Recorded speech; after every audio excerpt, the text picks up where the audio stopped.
Always in a barber shop. Chief Keef ain't about this. Chief ain't about that. My boy a BD on Lamron and them. They say don't be nigga put on no work. All you talking about Chief Keef ain't no hitter. Chief Keef ain't this. Chief Keef a fake. Shut the up. If you've been keeping up with One Piece news, you've probably come across this post right here. Oda explains that the past 25 years of One Piece have been just the beginning, and now we're finally getting into the end game. So everyone better get ready for the next couple of arcs, is about to go crazy. Alright, so 1054 is absolutely insane. There's a lot of lore to go over, a lot of info, so I'm not going to go over the small stuff. I'm only going to go over the important details. So remember to drop a like and subscribe if you enjoyed today's video, and make sure to comment down below and tell me what your favorite part of the chapter is, because there's a whole lot going on during this chapter. Alright, so starting off in the flower capital, Greenbull is walking towards the city, and he's talking about the ability to influence others. So obviously he's thinking about Luffy, and this is something that Mihawk even sensed during Marineford, so clearly Greenbull is thinking about Luffy. But anyways, the Scabbards notice Greenbull walking towards the city, and he's clearly coming for Luffy, because in the last chapter he said he was coming for Luffy's head. So the Scabbards head off to fight Greenbull, and they try and keep it secret from Luffy, basically not to get him involved, and they recognize him as a marine and an enemy of Luffy. And this is when Greenbull starts to explain his devil fruit powers, and it turns out he's actually a Logia and not a mythical zone. Kind of confused with this one, but I guess it makes sense. His devil fruit is called the Mori Mori fruit, which literally means forest. So he is literally made of forest, whatever that means, I guess. If you look at the data book, it actually does say that Logias are naturally occurring phenomena and not just elements, so I guess this technically does make sense. So we get to understand Greenbull's personality a lot more, and I'm gonna be honest, he's literally the worst type of marine you can think of. He basically explains that the world government needs lesser creatures in order to maintain stability. This basically means while the celestial dragons and the higher ups of the world government live in Mary Joie and they live lavish, other countries not affiliated with the world government are being mistreated. For example, we have the Vodka Kingdom, which is where Kaido is from. Because this nation is so poor, the country has to go to war to survive. And sometimes the world government shows up and they demand things, like when they basically wanted to use Kaido as a weapon of war. Another thing is Greenbull is talking about humanity as if he isn't human, unless he's some type of other species besides human like Kaido. He's basically spitting the same rhetoric as the Celestial Dragons. Greenbull is basically a complete ass kisser for the Celestial Dragons, and he's licking the bottom of their boots right now thoroughly. Like he's getting deep inside the tracks of their boots. It's crazy. This is literally why I love Akiji, Fujitora, and Garp. Even though Garp isn't technically an admiral, these are my favorite admirals. They work for the Celestial Dragons, but they don't respect them, and they understand that Celestial Dragons are evil, and they actually want to see good in the world. This is why I love these characters. Kizaru is, you know, a little bit of a loose cannon. I don't even know what he's aligned to. I don't know what his allegiance is towards. Akainu is a dog, and Greenbull is an ass kisser. So yeah, I really don't like these three. Okay, so for one of my favorite parts of the chapter, Yamato overhears Greenbull and slams him to the ground after hitting him in his head, and Greenbull admits that she has very strong haki. Now, for some reason, people were expecting Greenbull to absolutely low diff people. Like, people thought he was gonna come in here and effortlessly destroy everyone. No. Yamato fought against Kaido for 11 chapters. I suggest y'all go watch my power scaling video about Yamato. Some people still don't understand that she has advanced Conqueror's haki. Y'all are gonna have to accept Yamato's strength whether you like it or not. Something we have to understand about Kaido is he is literally the most durable character in this series, period. So if you can deal damage to Kaido, dealing damage to anybody else in the One Piece universe is going to be easier. And I feel like the One Piece community doesn't acknowledge this as much as they should. Nobody's body is the same as Kaido's. He literally can't even die. Now, this doesn't mean Kaido is the strongest character ever, but it does mean he's the hardest to injure in the story. So if you can injure Kaido, you can injure anybody else.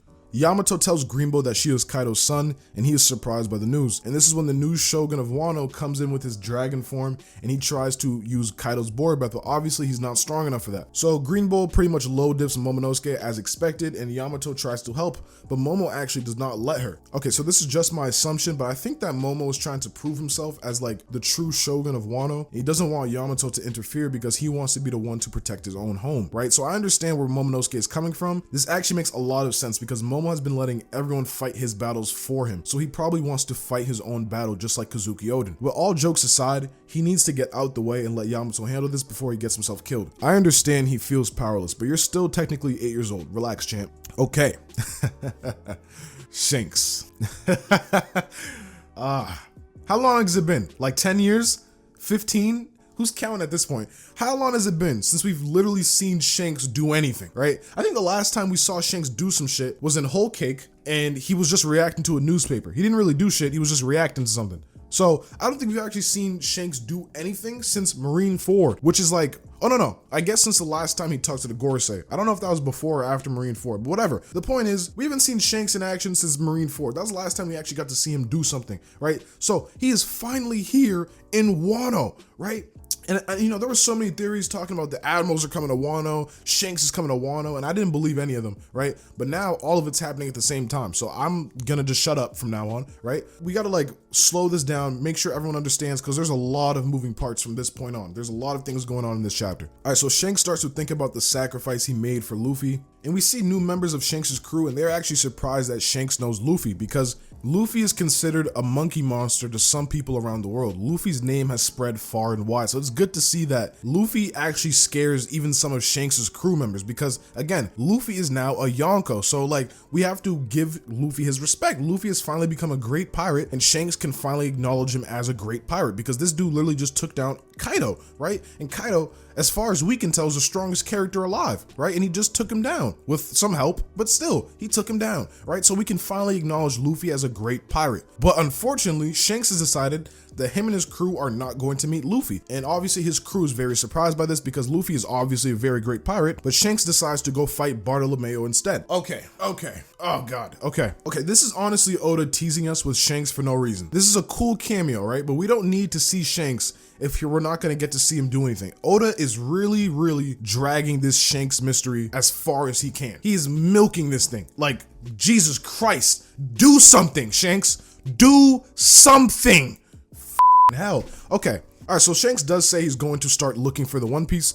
So I guess all this time, Shanks has basically been waiting for Luffy to get to his level so that him and Luffy can compete for the One Piece. So I guess Shanks does want Luffy to get the One Piece, but Shanks also is going to compete with Luffy because, you know, he's still a pirate. It's a little shaky. I don't know what's really going to happen between them, but, you know, it's still cool to see Shanks is going to go after the One Piece. So I guess that's pretty cool. But yeah, I think Shanks should really just stay in Wano and try and talk to Luffy instead of going after Bartolomeo for burning down his flag. But I guess, you know, you have to keep your street cred alive. So I guess he's going to go take down Bartolomeo to let the world know, like, hey, I'm still out here. Luffy ain't above me. I'm still Shanks. I'm big red hair. You know what I'm saying? But I don't know, man. I feel like Shanks should do something right now. This is kind of a waste of Shanks, but whatever, man. Okay, so now we get to the best part of this entire chapter. We cut to the HQ and we see Akainu, Kizaru, and an unknown marine. I don't see Fujitora anywhere, and this is probably because Akainu does not like him. Nefertari Cobra's family was one of the members of the 20 kingdoms that founded the world government 800 years ago that participated in the Reverie. There's also a newspaper that reads, Sabo murdered King Nefertari, and they go into detail about what happened. And the last time we saw Sabo, basically the king was killed and Vivi is currently missing. So there's a lot of things to think about here. For starters, it is unlikely that Sabo actually murdered King Nefertari because this is Alabasta Kingdom, and it is one of the countries that sided with the Ancient Kingdom back in the day, and they were even entrusted a poneglyph, and the poneglyph led them to Wano. So the Alabasta Kingdom is definitely connected to the Ancient Kingdom. Vivi is also one of the Straw Hats, so there's no chance Sabo would do anything to either of them, her or her father. So I'm assuming Imu had Nefertari murdered, and they framed it on Sabo, and Vivi must have escaped with Sabo. And this would actually make perfect sense. It's very obvious Imu wants to extinguish a light, and we see her holding 4 pictures. 3 of the pictures are of Shirahoshi, Blackbeard, and Luffy. And obviously it's not that easy to kill Luffy and Blackbeard. I don't think it would be possible to kill Shirahoshi right here, because again, there is a celestial dragon that is on Shirahoshi's side. His name is Saint Misjorgud. I don't even know how to pronounce his name, but this guy, this inbred looking motherfucker.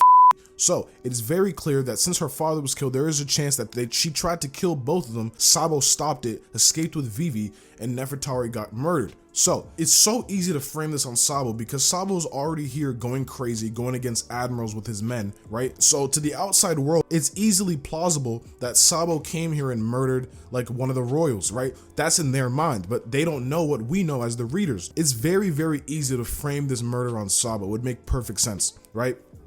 Okay, so this is my favorite part of the chapter right here. Yo, I'm about to go crazy. Okay, so Sabo's fight against 2 admirals has been revealed, and Sabo succeeded in getting Kuma and escaping, even probably with Vivi. And this is actually a really good thing because we might get to see Kuma back at full power again if they can actually fix him. And I am one of those people who thinks that Kuma is drastically underrated. I personally believe Kuma is probably stronger than Doflamingo. Some people don't agree with that, but you know, it's up to opinion, but whatever, we'll move on. The best part about this news is Sabo escaping from 2 admirals, and he declared war on the Celestial Dragons, man. So, can we all finally admit that the Yonko are stronger than the Admirals, man? Can we admit that? Because this is my thing, right? Say what you want, right? The Admirals could have been holding back because they're in Mary Joie. Okay, sure. How long can we keep making excuses for the Admirals, man? How long can we keep doing that? Every time there's a fight with an Admiral, oh, they're holding back. They're not going out loud. They're holding back every time, right? Every time. Come on, man. Let's just admit the Yonko are stronger, man. Let's just admit it, man. But to be fair, I am going to admit they probably did have to hold back, but I do believe Oda is purposely doing this. He keeps showing us scenes of admirals fighting, and he purposely makes it so they're always in a scenario where they can't actually go all out. The only time they were allowed to go all out, Oda decides to off-screen it. So for some reason, Oda refuses to show us the admirals' full power, right? He's probably waiting till the final war to make it like so that way their powers are fresh in our minds. We don't already have an idea of how they fight, because again, we don't actually know the full capabilities of any of the admirals. The closest we've seen is a Kainu and a Kiji, and Kizaru kind of. See, here's the thing with Kizaru.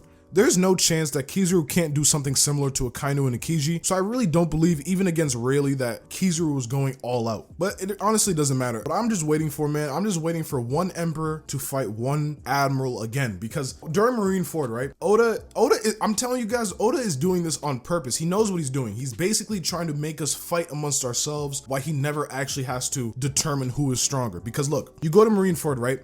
When you're a kid, you start thinking, oh yeah, Whitebeard's the strongest man here. And then as you get older and more mature, you realize, okay, Whitebeard is not the strongest man on the battlefield. He's not. It's not true. So he fights Akainu, right? And he quote unquote wins the fight. But then we find out later Akainu was perfectly fine, right? So why didn't he go back to fight Whitebeard? I'll tell you why. Because Ichiro Oda is trying to preserve Whitebeard's legacy. So he didn't want Akainu to go back there and murder Whitebeard. That's really the only solution. Oda is trying as hard as possible to not give a real Yonko versus Admiral fight, no holding back, no circumstances, just full power 1v1. Akainu can't go all out because he's gonna kill his own marine soldiers. We've seen Punk Hazard. He obviously can't go all out, and Whitebeard is obviously sick. He's old. He's not how he used to be. Clearly, Oda nerfed both of them, put them in a fight, and still the fight didn't even get to properly end. Oda refuses to give us an actual gauge of who is stronger, but we're gonna have to wait to see later in the series who's actually more powerful. All right, so this is a new character named Tensei, and he's investigating the disappearance of Vivi and many other things, obviously.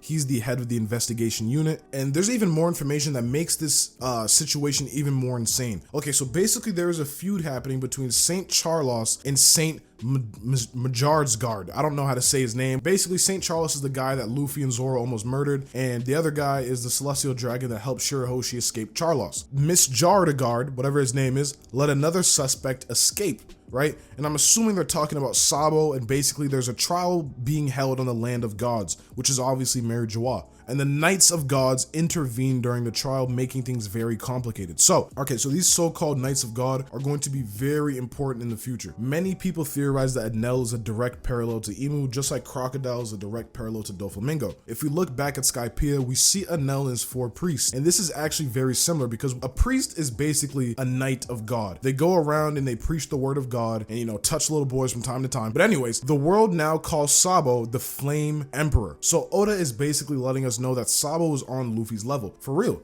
and we gotta respect this man. Also, we can finally admit that Yonkos are stronger than Admirals, blah, blah, blah. I feel like this chapter is telling us all we need to know, but until we see another Admiral versus Yonko fight, it's obviously gonna be hard to scale. So I feel like Oda is honestly just purposely letting fans argue amongst themselves about who's stronger, blah, blah, blah, while Oda sits back and never actually gives us a true 1v1 for us to gauge them. He put Akainu, who had to hold back, against a sick Whitebeard, so they're both not at full power, so it's impossible to scale. Okay, so rumors say that Sabo is the one who might be pulling all the strings behind all of these incidents, and the revolution of 8 nations took place, aiming at the return of world leaders. The sparks of rebellion across the world, they're starting to treat that guy like a god. All right, so So basically, this is saying that Sabo and the revolutionaries have been causing a bunch of revolutions around the world, and they're probably trying to amass supporters in order to take down the celestial dragons. And this is actually really important information because in one of the data books, Oda hints at possible locations of the last poneglyph, and Villa is one of the countries named. Okay, so back in the Jai arc, Nami reads Nolan's log journal and he mentions the nation of Villa, and it is a very beautiful place, and that was 400 years ago. But now in the current day, we see Nami again reading a newspaper,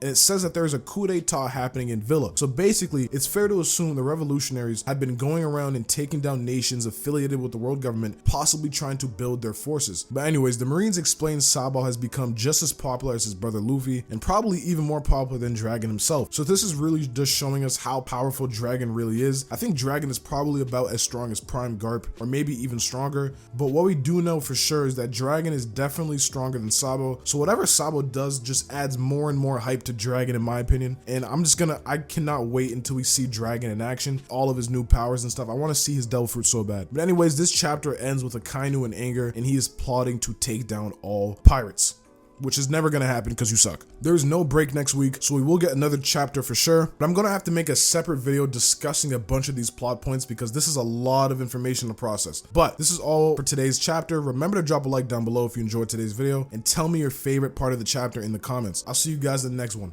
Peace.